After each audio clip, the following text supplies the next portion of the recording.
महामहिम राज्यपाल के द्वारा कल जो सरकार के गुणगान के लिए अभिभाषण हुआ था,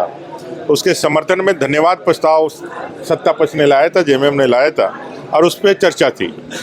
मेरा कहना है कि कल जिस तरह से पहली बार पूरे देश के इतिहास में सरकार ने अपने कार्य का ही विरोध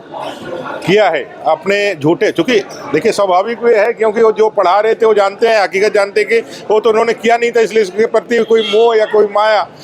या कोई उसके प्रति जो है कोई समर्पण का भाव तो था नहीं। तो उन्होंने उसका विरोध कल किया था और आज भाषाओं के मर्यादाओं में उसको तार तार करने का उन्होंने काम किया। जिस तरह से अमर्यादित भाषाएं निकाली गई,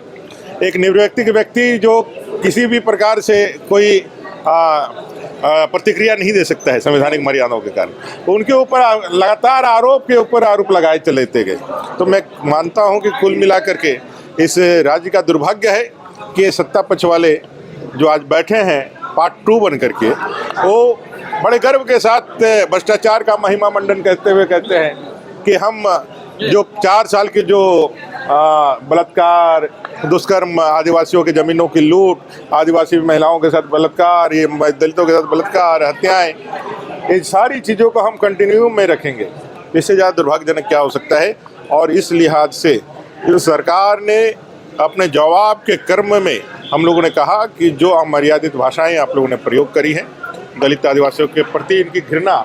जो साफ दिखाती है, जिस तरह से दीपिका पांडे जी ने जिस तरह से सदन के अंदर जिन भाषाओं का प्रयोग किया, उनकी सामंतवादी मानसिकता का, दीपिका पांडे जी का उस मानसिकता का, कांग्रेस की उस मानसिकता का प्रदर्शन करता है। और हम लोगों ने कहा कि उनको माफ़ी मांगना चाहिए। कांग्रेस ने कभी भी आदिवासी दलितों को सम्मान नहीं दिया है। आज खूंटी में युवराज रात में रहे थे, धरती आबा बिरसा मुंडा जी के जन्म जयंती को सलाम करते हुए, उनको अभिनंदन करते हुए उलीहातू के पावन धरती पर पहली बार देश के प्रधानमंत्री आज़ादी के 76 सालों के बाद जाते हैं और वहाँ के माटी का तिलक लगा करके देश को विकसित भारत के संकल्प लेते हैं और 2047 तक विकसित भारत बनाने का अभियान चालू करते हैं। कभी कांग्रेस के इतने प्रधानमंत्री वहाँ गए नहीं। और जब युवराज वहाँ पहुँचे तो पहले उन्होंने कहा कि हम वहाँ जाएंगे, लेकिन वहाँ गए नहीं। उन्होंने अपने ही वैनिटी में उनको बुलाया, उनके परिवारों को बुलाया। ये वे लोग हैं जो लाट बहादुर और राय साहब के लोग हैं, जो आदिवासी दलितों को ये समझते हैं कि वो आए और आकर के उनके घरों में उनके दरबार का शोभा बढ़ाए और उनका फोटो खिंचा करके वो दलित और आदिवासी प्रेम का ढोंग दसने का काम। लाइव लगातार के वीडियो को लाइक करें, सब्सक्राइब करें और बेल आइकन को दबाना न भूलें।